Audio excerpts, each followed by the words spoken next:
Aujourd'hui, nous avons un programme très spécial. Si vous venez d'arriver sur notre chaîne, nous sommes actuellement en train de tester un van aménagé pour découvrir la Bretagne et à la fin de la précédente vidéo, Virginie était tout emballée par le fait qu'on allait prendre un autre moyen de transport. C'est grâce à vous et aux conseils que vous nous avez donnés via les réseaux sociaux que nous avons ajouté cette étape à notre road trip. Nous sommes déjà impatients et trépignons comme des enfants.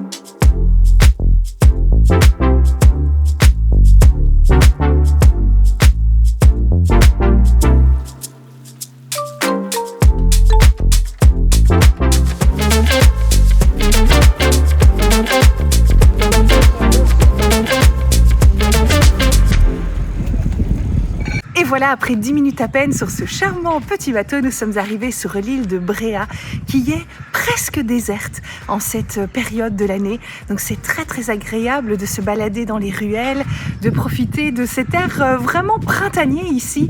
Il règne un microclimat incroyable, ce qui fait qu'il y a une végétation mais ultra luxuriante, des fleurs, c'est vraiment somptueux. On a le soleil en plus. Alors par contre, on n'a pas pu louer des vélos comme on l'espérait parce que tout est fermé, mais c'est pas grave, on va utiliser nos jambes. De toute façon, l'île n'est pas très grande apparemment. On espère qu'on aura assez de temps pour aller voir les différents points de vue. En commençant par celui-ci, la chapelle Saint-Michel. Nous avons été chercher quelques petites choses au magasin pour faire un petit pique-nique ici. On n'avait pas envie de passer du temps dans un restaurant, tellement on a envie de découvrir cette île magnifique. Donc il ne nous reste plus qu'à monter ces quelques marches pour atteindre le premier point de vue de cette île.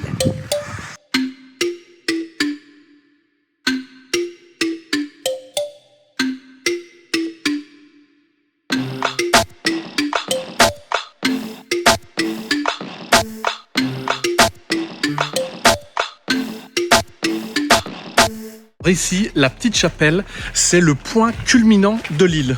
Donc si vous n'avez pas beaucoup de temps, venez vite ici. Vous avez une vue mais panoramique à 360 degrés. Alors on voit pas toute l'île, mais franchement c'est top parce que l'île s'étend un peu en longueur. Franchement, déjà, ça nous en met plein la vue. Et en plus de ça, vous avez vu le soleil. On a la météo bretonne qui est avec nous. À penser qu'elle savait qu'on allait venir en Bretagne.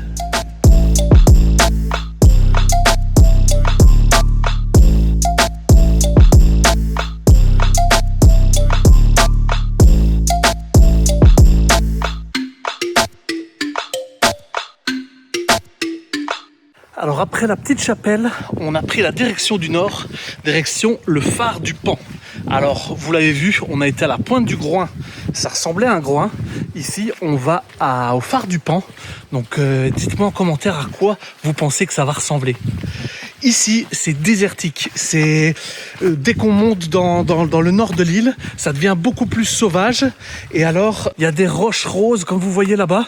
Eh bien, il y a des roches roses comme ça, un peu partout. C'est vraiment un paysage lunaire. Ah, voilà, une belle roche bien rose.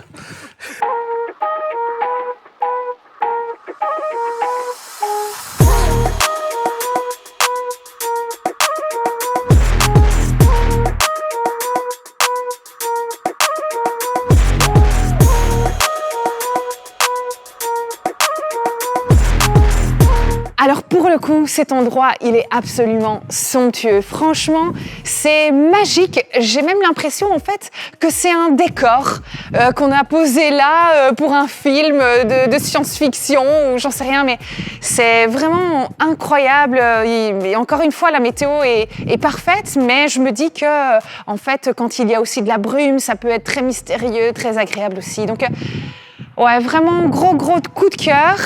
Si vous venez ici sur l'île de Bréhat, et vraiment prenez le temps d'aller jusqu'au phare du Pan parce que c'est vrai que on s'était dit on n'a peut-être pas le temps, on n'est peut-être pas obligé, peut-être que voilà, on peut rester dans le sud de l'île. Aucun regret d'être venu jusqu'ici, il y a à peu près 1h30 de marche, mais c'est super agréable, on voit pas le temps passer, on passe en plus dans le village, donc on voit plein de charmantes petites maisons et je n'arrête pas de me dire, mais en fait, ouais, franchement, je voudrais bien vivre ici. Ah oui, parce qu'il n'y a pas de voiture, ouais. Il n'y a que des tracteurs, des vélos. C'est ça. C'est vraiment c'est très calme. Et alors on se disait aussi, il n'y a pas de pub. Ouais. Et ça fait du bien. pas de supermarché, pas de centres commerciaux, pas de panneaux publicitaires. Et en fait, d'ailleurs, en basse saison, il n'y a que 400 personnes qui vivent ici. Tandis qu'en haute saison, il y en a 5000. Donc on imagine bien qu'en été, c'est fort prisé et on comprend pourquoi. C'est vraiment très beau. Et puis maintenant ici on va reprendre, on va d'abord pique-niquer tranquillement ici au pied du phare. Et puis on va reprendre peut-être un autre chemin pour se rediriger vers le sud de l'île. Et puis on reprendra le bateau fin de journée. Alors on peut peut-être dire au niveau du prix, on a payé 23 € pour 2 adultes. C'est ça. Et vous pouvez prendre vos vélos à vous aussi sur la Vedette. Vous payez un petit supplément, mais c'est pas trop cher. Donc on peut louer des vélos aussi en basse saison, mais pas le lundi. Et puis en haute saison, là, tout est ouvert. Donc vous pouvez louer des vélos traditionnels ou électriques ou bien utiliser vos jambes. Ça, c'est à vous de décider. Et alors, petit détail très important, vous le savez, on est ici au phare, c'est le bout de l'île. Eh bien, il n'y a pas de bar. Il n'y a pas de bar, donc pas de bière, rien du tout. C'est vraiment la nature à 360 degrés. Donc prenez tout avec vous, prenez bien vos gourdes d'eau, votre petite collation. Voilà. Et sinon, dans le sud de l'île, il y a un petit supermarché, il y a quelques petits restaurants, des bars. Donc dans le sud, il y a ça, mais pas dans le nord. Comme ça, vous savez tout.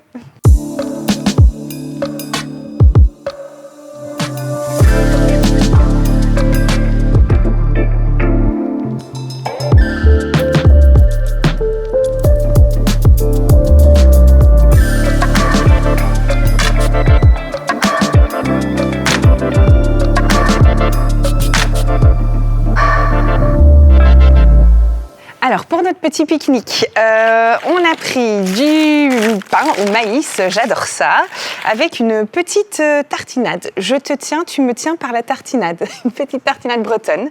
Ça a l'air trop bon, il y a du butternut, de la châtaigne, du sirop d'érable, de la cardamome.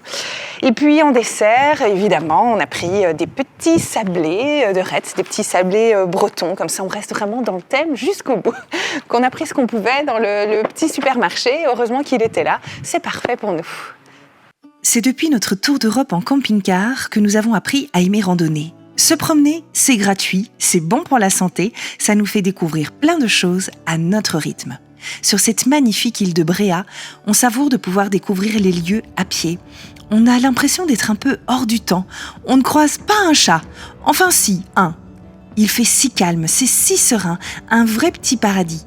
D'ailleurs, finalement, on décide de prendre le tout dernier bateau pour pouvoir profiter jusqu'au bout et admirer le soleil qui termine sa course sous nos yeux émerveillés.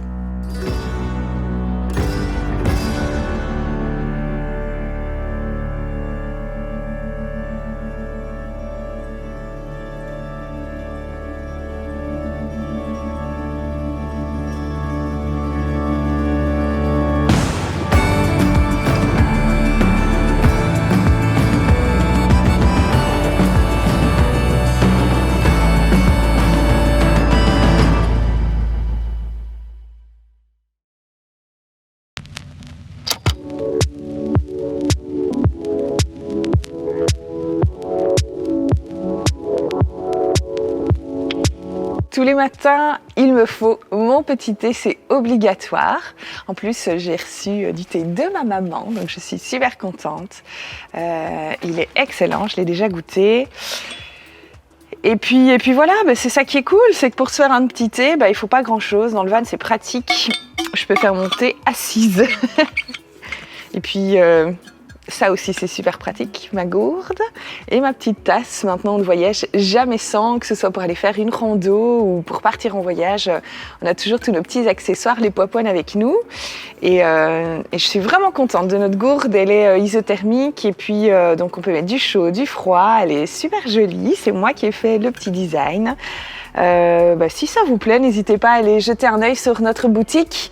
C'est toujours une façon de soutenir aussi nos projets et notre investissement dans la communauté. Donc voilà, petit thé du matin. Petit thé Oolong qui nous vient du Laos, ça c'est cool. Et puis alors, On a prévu aussi pour ce matin, c'est quand même aussi un petit déjeuner typiquement breton avec nos petites spécialités, un kunnaman pour chacun. Je peux vous dire que là, niveau calories, c'est costaud. On va en avoir besoin sans doute encore pour toutes les randonnées qu'on a à faire aujourd'hui. Ça, c'est vraiment du pur délice et c'est parfait pour notre petit déjeuner tout en simplicité.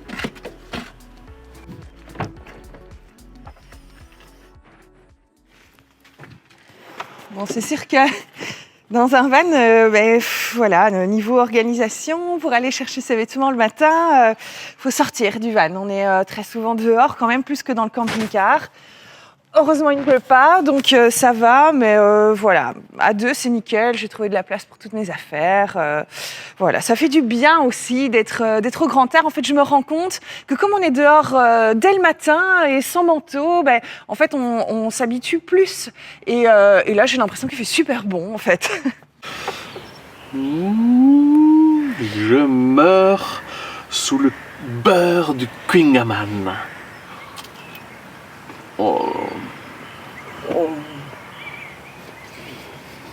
C'est trop bon. Trop bon. On va revenir en Bretagne rien que pour ça. Ou alors, on va faire un food truck en Belgique où on va vendre ça. Je suis sûr que ça va cartonner. Délicieux. Pour ceux qui aiment le beurre, comme moi, allez-y. Pendant que Virginie mange son kunnaman, je vais répondre à une question qu'on a reçue souvent sur Instagram, à savoir comment on fait par rapport aux toilettes et aux sanitaires, etc. À savoir que dans ce véhicule-là, il n'y a rien de tout ça. Ni douche, ni toilette, ni porta-potty ou quoi que ce soit. Donc en fait, comment on fait? On s'adapte par rapport au voyage au camping-car. On ne savait pas, mais il y a tout un réseau d'air pour les véhicules de loisirs qui sont équipés de blocs sanitaires avec douche, WC, lavabo, etc. En fait, on faisait jamais attention à ça quand on est en camping-car, bien sûr, parce qu'on n'avait pas besoin.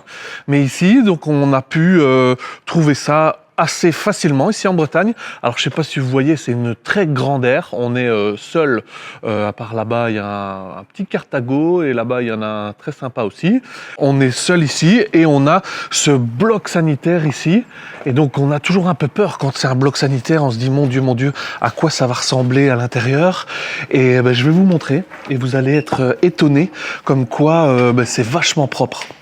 C'est vachement propre ici. Il y a donc toilette, douche, WC, enfin c'est la même chose, hein, WC, toilette, c'est la même chose.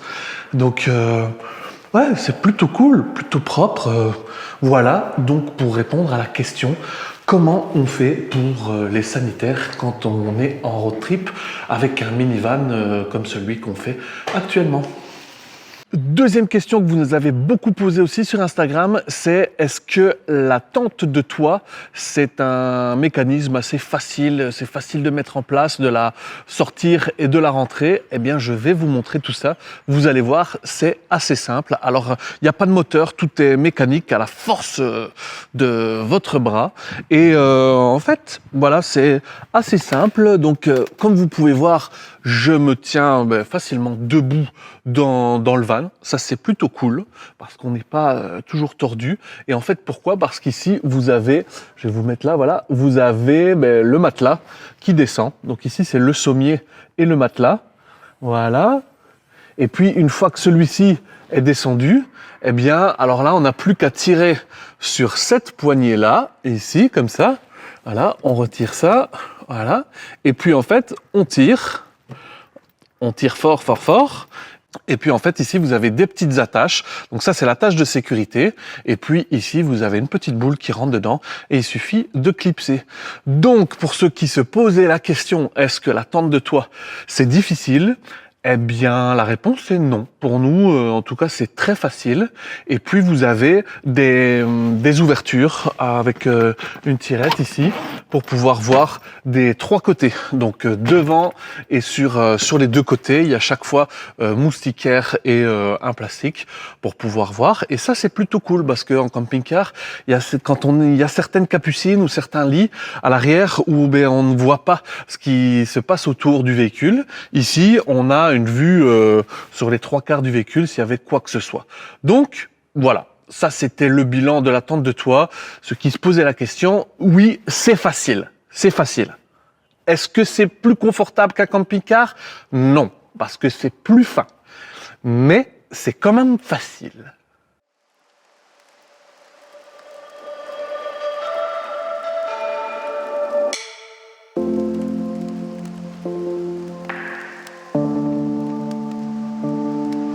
C'est ici en direct du gouffre de Plougrescant que nous allons vous faire un petit résumé de notre magnifique soirée d'hier. Nous avons pris quelques plans, mais on a pris aussi quelques kilos. Mais on avait quand même envie de partager avec vous cette expérience qui, je pense, est indispensable à faire quand on vient ici en Bretagne. Bon là, en tant que vrai non-professionnel et une météo bretonne plutôt venteuse, nous n'avions pas bien branché les micros. Et pour éviter que vos oreilles saignent à cause de la mauvaise qualité du son, je vais vous faire un petit débriefing. En fait, on voulait simplement partager avec vous notre expérience dans une crêperie bretonne authentique. On a pu y boire de la bière locale, la bonne humeur, ça ne s'invente pas, ça nous correspondait très bien. Ensuite, on a goûté aux fameuses galettes bretonnes et on a fait péter les 2 galettes les plus chères du resto, dont celle pour Virginie avec des noix de Saint-Jacques, car elle adore ça. Et pour finir le repas, quoi de mieux qu'une crêpe sucrée à la pomme et au caramel beurre salé? Bref, vous vous en douterez, nous ne sommes pas revenus de Bretagne avec quelques kilos en moins, que du contraire. Et puis après, on essayait, Virginie et moi, de vous décrire un peu le décor autour de nous, mais je finissais par vous dire que j'allais vous montrer tout ça en drone, avant de prendre la direction de la fameuse côte de granit rose dont tout le monde nous avait parlé.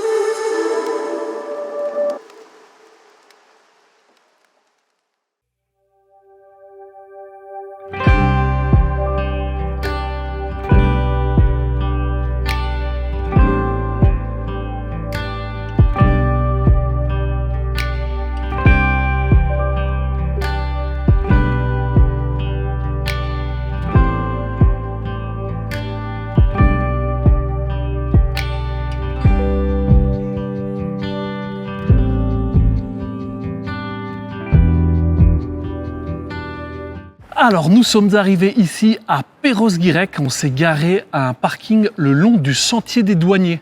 Alors le sentier des douaniers, c'est un sentier qui longe toute la côte de granit rose, c'est magnifique. Mais par contre, on comprend toujours pas pourquoi ça s'appelle le sentier des douaniers. Chaque personne que je croisais, je disais mais t'es douanier? Ben, il me dit ben non. Ok, je vais à la personne d'après. Vous êtes douanier, monsieur? Ben non. En fait, ils appellent ça le sentier des douaniers, mais vous allez croiser aucun douanier, je vous le dis. Alors nous, on s'est quand même aventuré dans le sentier, mais vous le savez, nous, on n'est pas douaniers, quoi. Nous, on n'est pas douaniers. D'accord? Donc, si vous êtes à la recherche de douaniers, parce que je sais qu'il y a des collectionneurs de douaniers, des gens qui chassent le douanier, là, eh ben, ici, c'est l'idéal, mais on les voit pas. On les voit pas. Par contre, on a eu un petit pique-nique ici. Virginie va vous raconter. C'était tout autre chose. Ouais, on a eu une surprise, mais de dingue. J'avais lu que c'était possible, mais évidemment, je n'osais pas y croire. Et pourtant, on l'a eu.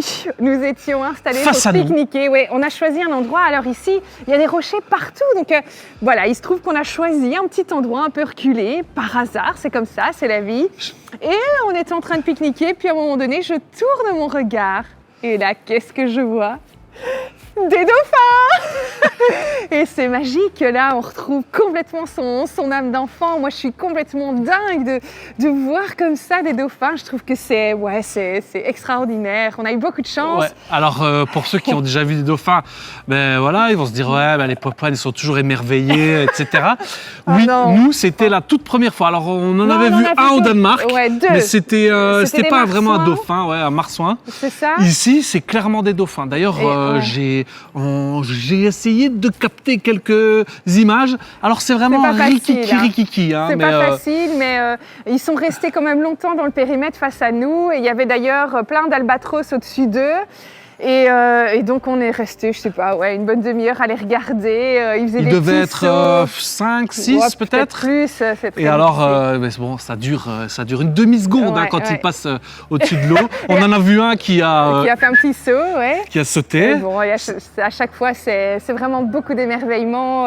Nous, on est complètement fous et je peux pas m'empêcher de penser à mes enfants et à me dire j'aurais aimé qu'ils soient là avec nous. Mais voilà, c'est comme ça. Il faudra soit revenir, ou bien je leur souhaite quand ils seront adultes de venir faire un tour en Bretagne parce qu'on n'a pas encore fini, hein. Mais sincèrement je vais de surprise en surprise, je suis sous le charme complet de la Bretagne. On me l'avait dit mais je m'étais dit c'est ça, mais en fait c'est vraiment une super région. Si tu te mets à la place du dauphin, il se dit peut-être j'espère que je vais voir des enfants et peut-être qu'ils sont déçus maintenant. Parce qu'ils se sont dit, on les a vus, les deux, là. Non, mais ils se sont dit, on a vu les popoines. Mais nous, on voulait voir les enfants. Donc, voilà. Mais sachez ça. Que le long de la côte, ici, ce n'est pas possible de venir en van. C'est clairement un sentier piéton. Et c'est tant mieux. C'est tant mieux parce que c'est très préservé. Ouais, très bien aménagé. C'est très agréable de se promener. C'est super. On aurait pu passer la journée entière ici à se balader le long du littoral. On a encore eu de la chance avec le temps pour le coup. Oui. Donc, alors il y a un proverbe qui dit, un proverbe breton. Qu'on a appris, un proverbe breton, qu'en Bretagne, il ne pleut que sur les cons. Voilà, je vous laisse avec ça, je vous laisse avec cette information-là, c'est cool. Si vous venez en Bretagne et qu'il vous pleut dessus, tirez des conclusions. Allez. Nous, ça va, franchement, aucun problème. Non, aucune goutte.